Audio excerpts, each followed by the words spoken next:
ಅಜ್ಞಾನತಿಮಿರಾಂಧಸ್ಯ ಜ್ಞಾನಾಂಜನಶಲಾಕಯ ಚಕ್ಷುರಿನ್ಮಿಲಿತಂ ಯೇನ ತಸ್ಮೈ ಶ್ರೀ ಗುರವೇ ನಮಃ. ಶ್ರೀ ಗುರುಭ್ಯೋ ನಮಃ. ನಮಸ್ಕಾರ ಸ್ನೇಹಿತರೆ, ಜ್ಯೋತಿಷ್ಯ ಜಾಗೃತಿ ಯೂಟ್ಯೂಬ್ ಚಾನಲ್ಗೆ ನಿಮಗೆಲ್ಲ ಸ್ವಾಗತ. ನಾನು ನಿಮ್ಮ ಗುರುದತ್ತ, ಟ್ರೆಡಿಷನಲ್ ರೇಖಿ ಪ್ರಾಕ್ಟೀಷನರ್ ಹಾಗೂ ವಾಸ್ತು ಕನ್ಸಲ್ಟೆಂಟ್. ಇವತ್ತು ಒಂದು ವಿಶೇಷವಾದ ವಾಸ್ತು ಮಾಹಿತಿಯನ್ನು ನಿಮ್ಮ ಮುಂದೆ ತರ್ತಾ ಇದ್ದೀನಿ. ಏನಪ್ಪ ಅಂದರೆ, ಈಗ ಎಲ್ಲರಿಗೂ ಗೊತ್ತಿದೆ ಏನಂತಾರೆ, ಅಗ್ನಿಮೂಲೆಯಲ್ಲಿ ಅಡುಗೆ ಮನೆ ಬರಬೇಕು, ನೈಋತ್ಯದಲ್ಲಿ ಮಾಸ್ಟರ್ ಬೆಡ್ರೂಮ್ ಬರಬೇಕು, ಈಶಾನ್ಯದಲ್ಲಿ ಪೂಜಾ ರೂಮ್ ಬರಬೇಕು, ಅಥವಾ ಲಿವಿಂಗ್ ಹಾಲ್ ಬರಬೇಕು, ಅಥವಾ ವಾಯುವ್ಯದಲ್ಲಿ ಚಿಲ್ಡ್ರನ್ಸ್ ರೂಮ್ ಅಥವಾ ಓಲ್ಡ್ ಪರ್ಸನ್ಸ್ ರೂಮ್ ಬರಬೇಕು ಅನ್ನೋದನ್ನು ಸಾಮಾನ್ಯವಾಗಿ ಎಲ್ಲ ತಿಳ್ಕೊಂಡಿರ್ತಾರೆ. ಆದ್ರೂ ಕೆಲವೊಮ್ಮೆ ಏನಾಗುತ್ತೆ ಅಂದರೆ, ಅಂತಹ ಮನೆಗಳಲ್ಲಿ ಮನಸ್ಸಿಗೆ ಕಿರಿಕಿರಿ ಉಂಟಾಗೋದು, ಅಥವಾ ಅಸಮಾಧಾನ ಇರೋದು, ಅಥವಾ ಯಾವುದಾದ್ರು ಒಂದು ಒಳ್ಳೆಯ ಕೆಲಸಕ್ಕೆ ಅವಕಾಶ ಮಾಡಿಕೊಡದೇ ಇರುವಂಥದ್ದು, ಈ ರೀತಿಯಾದಂಥ ಹಲವಾರು ಸಮಸ್ಯೆಗಳನ್ನು ನಾವು ನೋಡಿದ್ದೀವಿ. ನಮ್ಮ ಒಂದು ವಾಸ್ತು ಕನ್ಸಲ್ಟೇಷನ್ಗೆ ಹೋದಾಗ ನೋಡಿರ್ತೀವಿ. ಸೊ ನಮ್ಮ ಎಕ್ಸ್ಪೀರಿಯನ್ಸಿಗೆ ಬಂದಿರುತ್ತೆ. ಯಾಕೆಂದರೆ ನಮ್ಮ ಹತ್ರ ಕ್ಲೈಂಟ್ಸ್ ಬಂದಿರ್ತಾರೆ, ಅವರ ಒಂದು ಪ್ರಾಬ್ಲಮ್ನ ತೊಗೊಂಡು ನಮ್ಮ ಹತ್ರ ಬಂದಿರ್ತಾರೆ. ಸೊ ಆ ರೀತಿಯಾದ ಒಂದು ಪ್ರಾಬ್ಲಮ್ ಇವತ್ತು ಬ್ರಹ್ಮಸ್ಥಾನ ಮಧ್ಯಭಾಗ. ಈಗ ಒಂದು ಸೈಟ್ ಅಂತ ನಾವು ಕನ್ಸಿಡರ್ ಮಾಡಿದಾಗ ಸೈಟ್ ಸ್ಕ್ವೇರ್ ಆಗಿರಬೇಕು ಅಥವಾ ರೆಕ್ಟ್ಯಾಂಗಲ್ ಆಗಿರಬೇಕು ಅನ್ನೋದನ್ನು ಫಸ್ಟ್ ನಾವಿಲ್ಲಿ ತಿಳ್ಕೊಬೇಕು. ಯಾವುದೇ ಒಂದು ಜಾಗ ನೀವು ತೊಗೊತಾ ಇದ್ದೀರಾ, ಯಾವಾಗಲೂ ನೋಡ್ಕೊಳ್ಳಿ, ಒಂದು ಸ್ಕ್ವೇರ್ ಇರಬೇಕು ಅಥವಾ ರೆಕ್ಟ್ಯಾಂಗಲ್ ಇರಬೇಕು. ಇಲ್ಲಿ ನಾನು ಸ್ಕ್ವೇರ್ ನಿವೇಶನ್ ತೊಗೊಂಡಿದ್ದೀನಿ. ಯಾವುದೇ ಕಾರಣಕ್ಕೆ ಟ್ರಯಾಂಗಲ್ ಆಗಿರ್ಬೋದು, ಸರ್ಕಲ್ ಆಗಿರ್ಬೋದು, ಅಥವಾ ಇನ್ನಿತರ ಯಾವುದೇ ಶೇಪಿನ ಸೈಟ್ಗಳನ್ನು ಆದಷ್ಟು ತೊಗೊಳ್ಳೋದಕ್ಕೆ ಹೋಗಬೇಡಿ. ಅದರಿಂದ ನಿಮಗೆ ನೆಗೆಟಿವಿಟಿ ಜಾಸ್ತಿ ಆಗ್ತಾ ಹೋಗುತ್ತೆ. ನೀವು ಮಾಡುವಂಥ ಯಾವುದೇ ಕೆಲಸದಲ್ಲಿ ಏಳಿಗೆ ಸಿಗೋದಿಲ್ಲ. ಅದು ವಾಸಕ್ಕೆ ಯೋಗ್ಯವಾದ ಸ್ಥಳಗಳಲ್ಲ. ಆ ಥರ ಯಾವ್ದಾದ್ರು ಜಾಗ ಸಿಕ್ತು ಅಂದರೆ ಖಂಡಿತವಾಗಲೂ ಆ ಸ್ಥಳಗಳನ್ನು ತೊಗೊಳ್ಳೇಬೇಡಿ. ಯಾವಾಗಲೂ ನೋಡ್ಕೊಳ್ಳಿ, ಸ್ಕ್ವೇರ್ ಅಥವಾ ರೆಕ್ಟ್ಯಾಂಗಲ್, ಚೌಕ ಅಥವಾ ದೀರ್ಘ ಚತುರಸ್ರಾಕಾರದಲ್ಲಿ ಇದ್ದು ನಿವೇಶನವನ್ನು ನೀವು ತಗೊಳ್ಳೋದು ಬಹಳ ಉತ್ತಮ. ಅಲ್ಲಿ ನಾನು 9 ಭಾಗ ಮಾಡಿದ್ದೀನಿ. 9 ಭಾಗದಲ್ಲಿ ಮಧ್ಯದ ಭಾಗ ಬಂದು ಬ್ರಹ್ಮಸ್ಥಾನ ಅಂತ ಬರುತ್ತೆ. ಈ ಬ್ರಹ್ಮಸ್ಥಾನ ಗೊತ್ತಿಲ್ಲದು ಏನಾಗುತ್ತೆ ಅಂದರೆ, ಈ ಬ್ರಹ್ಮಸ್ಥಾನದಲ್ಲಿ ಕೆಲವೊಮ್ಮೆ ಮೆಟ್ಲು ಬರುವಂತಹ ಸಾಧ್ಯತೆಗಳಿರುತ್ತೆ, ಅಥವಾ ಒಂದು ಪಿಲ್ಲರ್ ಬಂದಿರೋದು, ಅಥವಾ ಭೀಮ್ ಬಂದಿರೋದು. ಇದೆಲ್ಲ ಏನು ಮಾಡ್ತದೆ ಅಂದರೆ, ಒಂದಾದಮೇಲೆ ಒಂದು ಆರೋಗ್ಯದಲ್ಲಿ ಸಮಸ್ಯೆ ಆಗಿರ್ಬೋದು, ಮನೆಯಲ್ಲಿ ಕಿರಿಕಿರಿ ಉಂಟಾಗ್ಬೋದು, ಅಥವಾ ಮಿಸ್ಕಮ್ಯುನಿಕೇಷನ್ಗಳಾಗ್ಬೋದು. ಯಾವ ರೀತಿಯಾದ ಸಮಸ್ಯೆಗಳು ಬರುತ್ತೆ ಬ್ರಹ್ಮಸ್ಥಾನಕ್ಕೆ ಅನ್ನೋದೇ ಹೇಳಿಕ್ಕೆ ಬರೋದಿಲ್ಲ. ಸೊ ಬ್ರಹ್ಮಸ್ಥಾನ ಬಂದು ನಾವು ಇದು ವಾಸ್ತು ಪುರುಷನ ಒಂದು ಇದರಲ್ಲಿ ತೊಗೊಳ್ಳೋದಾದ್ರೆ, ಇದನ್ನು ಹೊಟ್ಟೆ ಭಾಗ ಅಂತೇಳಿ ಕನ್ಸಿಡರ್ ಮಾಡ್ಬೋದು.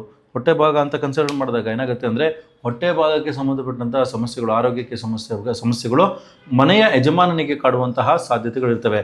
ಸೊ ಅಷ್ಟೇ ಅಲ್ದಂಗೆ ನಾನು ಹೇಳ್ದಂಗೆ, ಇಲ್ಲಿ ಬ್ರಹ್ಮಸ್ಥಾನ ಅನ್ನೋದು ಬಂದುಬಿಟ್ಟು ಒಂದು ಎನರ್ಜಿ ಪಾಯಿಂಟ್. ಆ ಜಾಗಕ್ಕೆ ಯಾವಾಗಲೂ ಎನರ್ಜಿ ಫ್ಲೋ ಆಗ್ತಾ ಇರಬೇಕು. ಮನೆಯ ಪ್ರಾಣಶಕ್ತಿಯನ್ನು ಹೀರ್ಕೊಳ್ಳೋದು ಮತ್ತು ಅಲ್ಲಿರುವಂಥ ವಾತಾವರಣಕ್ಕೆ ಹಬ್ಬಿಸೋವಂಥ ಕೆಲಸ ಬ್ರಹ್ಮಸ್ಥಾನ ಮಾಡುತ್ತೆ. ಆಕಾಶದಿಂದನೂ ಎನರ್ಜಿ ತೊಗೊಳುತ್ತೆ, ಭೂಮಿಯಿಂದನೂ ಎನರ್ಜಿ ತೊಗೊಳುತ್ತೆ, ಮತ್ತು ಮನೆ ಚೌಕ ಏನಿರುತ್ತೆ, ನಿಮ್ಮ ಕಾಂಪೌಂಡ್ ಏನಿರುತ್ತೆ, ಆ ಕಾಂಪೌಂಡ್ ಒಳಗೆ ಎನರ್ಜಿನ, ಪಾಸಿಟಿವ್ ಎನರ್ಜಿನ ಅದು ಫ್ಲೋ ಮಾಡ್ತಾ ಇರುತ್ತೆ.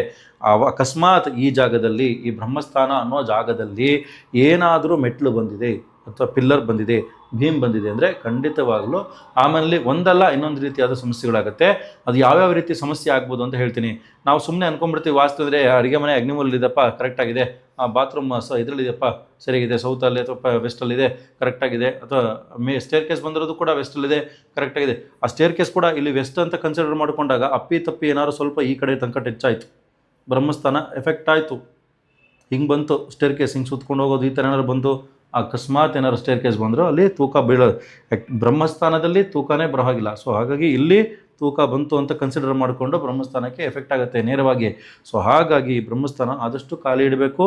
ಅಲ್ಲಿ ದೇವರಮನೆ ಮಾಡ್ಕೊಳ್ಳಿ, ಧ್ಯಾನ ಮಾಡಿ, ಪೂಜೆ ಮಾಡಿ, ಏನು ಬೇಕಾದ್ರೂ ಮಾಡಿ, ಪರವಾಗಿಲ್ಲ, ತುಂಬ ಒಳ್ಳೆಯದಾಗುತ್ತೆ. ಆದರೆ ಆ ಜಾಗ ಯಾವುದೇ ಕಾರಣದಿಂದನೂ ತೂಕದಿಂದ ತುಂಬಿರಬಾರ್ದು. ಅಥವಾ ಕ್ಲಟರ್ ಇಟ್ಟಿರ್ತಾರೆ ಎಷ್ಟೋ ಜನದ ಮೇಲೆ, ಇರಲಿ ಯಾವುದೋ ಒಂದು ಕೆಲಸಕ್ಕೆ ಬರುತ್ತೆ, ಇದು ಇಟ್ಕೋ ಅದು ಇಟ್ಕೋ, ಸಿಕ್ಕಿದೆಲ್ಲ ಇಟ್ಕೊಂಡ್ಬಂದಿರ್ತಾರೆ.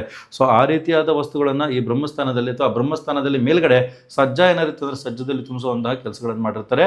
ಆಮೇಲೆ ಯಾವ್ಯಾವ ರೀತಿ ಸಮಸ್ಯೆಗಳು ಬರ್ತವೆ ಅಂದರೆ, ಇದು ವಿಶೇಷವಾಗಿ ಮನೆಯ ಯಜಮಾನನಿಗೆ ಮತ್ತು ಮನೆಯ ಯಜಮಾನಿಗೆ ಸಂಬಂಧಪಟ್ಟಿದೆ. ಹೆಲ್ತಲ್ಲಿ ಇಶ್ಯೂ ಬರುವಂಥದ್ದು. ಹೆಲ್ತ್ ಅಂತ ಕನ್ಸಿಡರ್ ಮಾಡಿದಾಗ ಎಲ್ಲಿ ಬರುತ್ತೆ, ನಾನು ಹೇಳ್ದಂಗೆ ಇದು ಬ್ರಹ್ಮಸ್ಥಾನ ಬಂದ್ಬಿಟ್ಟು ವಾಸ್ತು ಪುರುಷನ ಸ್ಟಮಕ್ ಪಾರ್ಟ್. ವಾಸ್ತು ಪುರುಷನ ಸ್ಟಮಕ್ ಪಾರ್ಟ್ ಆಗಿರೋ ಸ್ಟಮಕ್ಗೆ ಡೈಜೆಸ್ಟಿಂಗ್ ಸಂಬಂಧಪಟ್ಟಂಥ ಸಮಸ್ಯೆಗಳಾಗಿರ್ಬೋದು, ಇನ್ನಿತರ ಹೊಟ್ಟೆಗೆ ಸಂಬಂಧಪಟ್ಟಂಥ ಸಮಸ್ಯೆಗಳು ಕಾಡುವಂಥದ್ದು ನಿಮಗೆ ಆಗುತ್ತೆ. ಜೊತೆಗೆ ಮಾನಸಿಕ ಅಸ್ವಸ್ಥತೆ, ಏನೋ ಒಂದು ರೀತಿಯಾದ ಭಯ, ಮನೇಲಿ ಇದ್ದೀನಿ ನಾನು ಆದರೂ ಏನೋ ಭಯ, ಪೂಜೆ ಮಾಡ್ತಾ ಏನಿದ್ದೀನ ಏನೋ ಭಯ. ಸೊ ಆ ಭಯನ ಹೋಗಲಾಡಿಸ್ಬೇಕು ಅಂದರೆ ಈ ಬ್ರಹ್ಮಸ್ಥಾನವನ್ನು ನಾವು ನೋಡಲೇಬೇಕಾಗತ್ತೆ. ಸುಮ್ಮನೆ ನಾನು ಹೇಳ್ದಂಗೆ ಈ ದಿಕ್ಕಲ್ಲಿ ಆ ದಿಕ್ಕಲ್ಲಿ ಅಂತ ನೋಡ್ಕೊಂಬಾರ್ದು. ಮನೆಯ ಮಧ್ಯ ದಿಕ್ಕು ಭಾಳ ಇಂಪಾರ್ಟೆಂಟ್ ಆಗುತ್ತೆ. ಮೆಂಟಲ್ ಹೆಲ್ತು ನಿಮ್ಮದು ಕಾಪಾಡ್ಕೊಬೇಕು ಅಂದರೆ. ನೆಕ್ಸ್ಟ್ ಮನಿ ಫ್ಲೋ ಯಾವಾಗ ಬೇಕಾದ್ರೂ ನಿಂತೋಗ್ಬೋದು, ಅಥವಾ ಜಾಸ್ತಿನೂ ಆಗ್ಬೋದು. ಓವರ್ಫ್ಲೋ ಆಗುತ್ತೆ, ಅದರಿಂದ ತೊಂದರೆ ಆಗುವಂಥದ್ದು ಸಾಧ್ಯತೆಗಳಿರ್ತವೆ. ಕೆಲವರಿಗೆ ಎಲ್ಲಿ ಸೇವ್ ಮಾಡಬೇಕು, ಎಲ್ಲಿ ಇನ್ವೆಸ್ಟ್ ಮಾಡಬೇಕು ಅನ್ನೋದು ಗೊತ್ತಾಗಲ್ಲ, ಸರಿಯಾಗಿ ಗೈಡೆನ್ಸ್ ಸಿಗೋದಿಲ್ಲ. ಆ ರೀತಿಯಾದ ದುಡ್ಡಿಗೆ ಸಂಬಂಧಪಟ್ಟಂಥ ಸಮಸ್ಯೆಗಳು ಬರುವಂಥದ್ದು ಕಾಣ್ತವೆ. ಇನ್ನು ಮಕ್ಕಳು ಮರಿ ವಿಚಾರದಲ್ಲಿ ಏನಾಗ್ತದೆ ಅಂದರೆ ಮನಸ್ತಾಪಗಳು ಹೆಚ್ಚಾಗ್ತಾ ಹೋಗ್ತವೆ ಯಾವಾಗ ಈ ಬ್ರಹ್ಮಸ್ಥಾನ ತೊಂದರೆ ಆಗಿದೆ ಅಂದರೆ.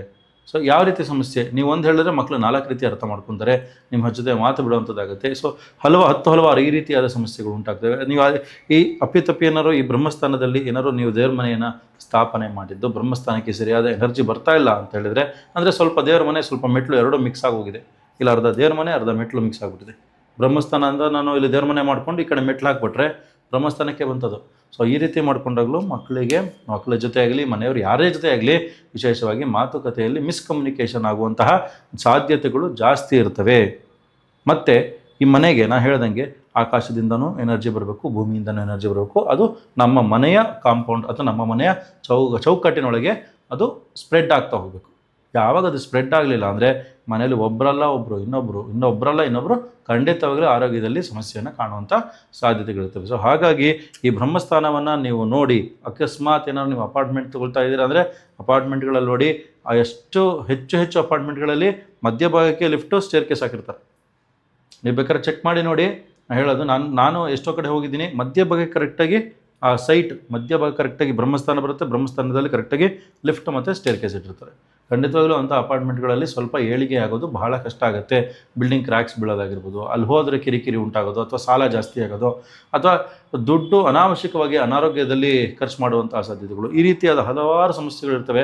ಸೊ ಈ ರೀತಿಯಾದ ಯಾವುದೇ ಸಮಸ್ಯೆಗಳು ನೀವೇನಾದ್ರು ಫೇಸ್ ಮಾಡ್ತಿದ್ರೆ ಸ್ಕ್ರೀನ್ ಮೇಲೆ ಕಾಣುವಂತಹ ನಂಬರ್ಗೆ ನೀವು ಫೋನ್ ಮಾಡಿ ನಮ್ಮ ಜೊತೆ ಕನ್ಸಲ್ಟೇಷನ್ಗೆ ಬುಕ್ ಮಾಡ್ಕೊಳ್ಳಿ.